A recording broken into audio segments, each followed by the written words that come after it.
My name is James Toto. I'm filling in for John Tobacco here on Liquid Lunch, and John Tobacco is on Newsmax filling in for John Bachman. So, congratulations to Mr. Tobacco. He is doing phenomenal. I'm just the junior JT. He's the senior JT.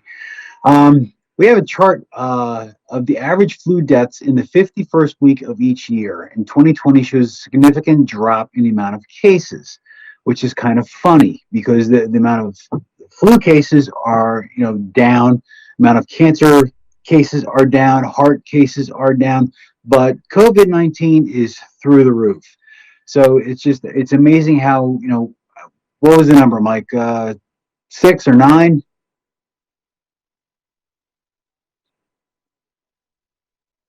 9 cases of the flu. So either these masks are doing a phenomenal job at preventing the flu, or the numbers are being skewed.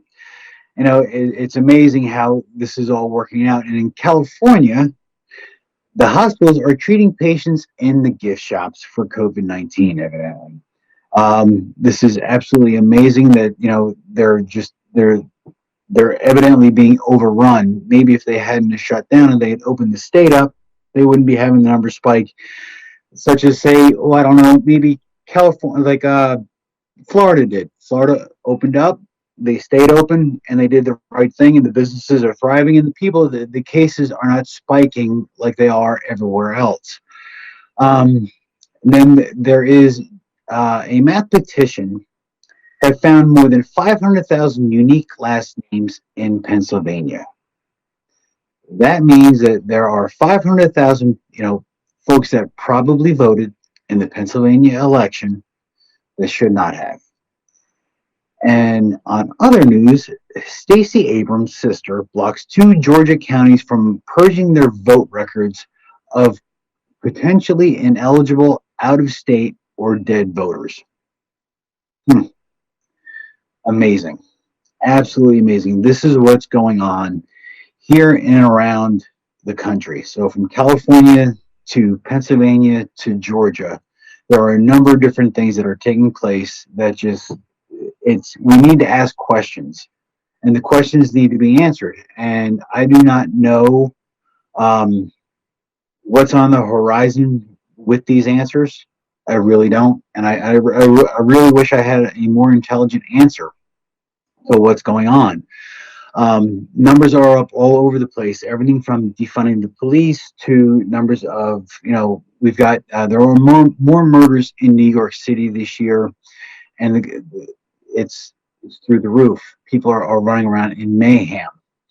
So we need to take a look at things and just slow down and go over everything that's out there. On a positive note, there's I spoke about it earlier in the show about the 4 pardons that President Trump had given out to folks from Blackwater, which is a government contractor service. And there's a number of different questions that need to be asked about this. And the reason why I'm bringing this up again is that basically these guys were on a personal security detail. And it comes into question the use of force. And they were brought in immediately afterwards. And the FBI usually uses a time frame to bring in people for questioning. And they wanted to bring them in immediately. And the typical time frame is 24 hours between the event of the shooting and the time you bring somebody in for questioning. It gives the body to the time to get out of fight or flight responses, gives their brain time to reset and rethink and go over everything that really happened at the time. And part of that is, this is what they're not looking at. That this is from the Supreme Court. The reasonableness of a particular use of force must be judged from the perspective of a reasonable officer on the scene rather than with the 2020 vision of hindsight. The calculus of reasonableness must embody allowance for the fact that police officers are often forced to make split-second judgments about the amount of force that is necessary in a particular situation. In circumstances that are tense, uncertain, and rapidly evolving, about the amount of force that is necessary in a particular situation. These four gentlemen were imprisoned about statements that they had made right after an event. They were, thank God, President Trump has pardoned them. And far too often, whether it's in the media or any other kind of news outlet that wants to rush to judgment about what a police officer has done while on the job in that moment, I dare them to please go through a scenario. Let me know what happens when your pulse, your heart rate is through the roof. There's a lot of different things that are going on all at the same time, and you have to make a judgment, and you're going to be Monday morning quarterbacked on that judgment for the rest of your life. These four guys were in a hair-raising situation in Iraq, and these guys made a judgment call, and they were judged on it by folks who were not in that situation, and they had no idea what it's like.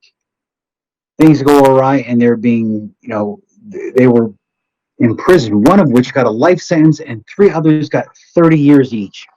And it's absolutely insane. In any plain reading of their act, there is something called the Military Extraterritorial Jurisdiction Act, and it applies to contractors. These gentlemen from Blackwater, they have military experience and they have other experience that they act on, and we do it here in America to our police officers. And the average person that reads the news does not always understand what it's like.